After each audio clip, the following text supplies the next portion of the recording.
Hi, this is Jacob from the Cinema Goat, and this is my quick review of the movie Backrooms. Backrooms was released in May 2026. It's an A24 movie directed by Kane Parsons.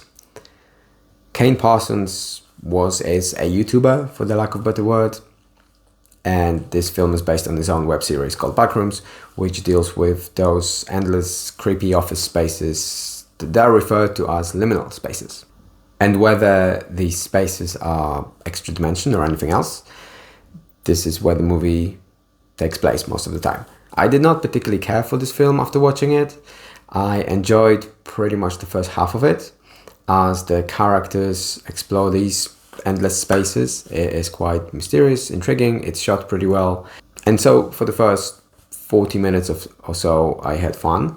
I quite enjoyed it, although I thought towards the end of that first half, this explorations of those spaces, the way the camera was moving through them was kind of dragging on. It was like, we get it, we know where we are, we can advance the plot.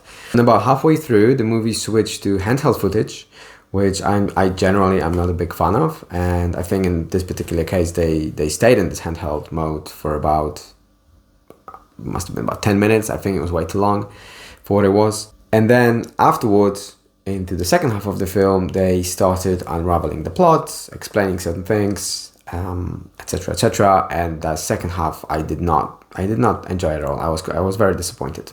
I didn't particularly care for the way they explained things in the second half of the film. First of all, I just didn't find it interesting, this particular explanation.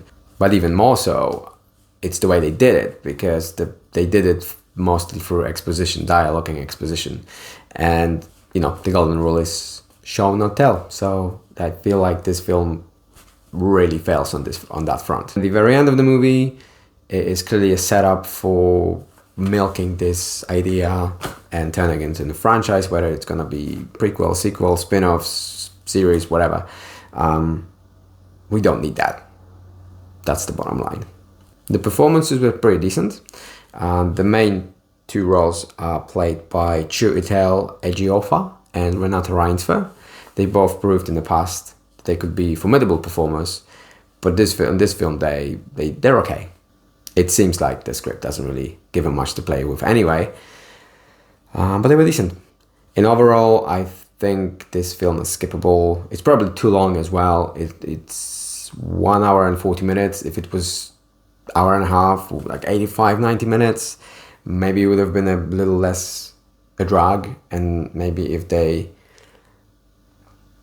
way they explain things towards the end, if they've chosen to show them rather than tell us, I might have actually enjoyed that film. But otherwise, it was like, man, it was meh.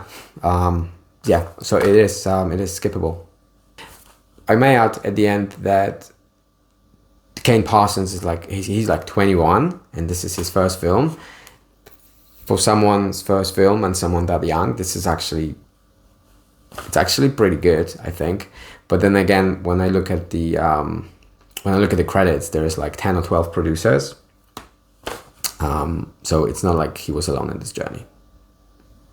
It's not Robert Rodriguez, El Mariachi, where he does pretty much every department, So yeah, this is my quick review of Backrooms. Let me know in the comments below if you like this type of online content being turned into feature films. Also, let me know if you enjoyed this type of content by clicking the like button, sharing my video, and subscribing to my channel for more videos like this to follow. Thank you for watching, and see you next time.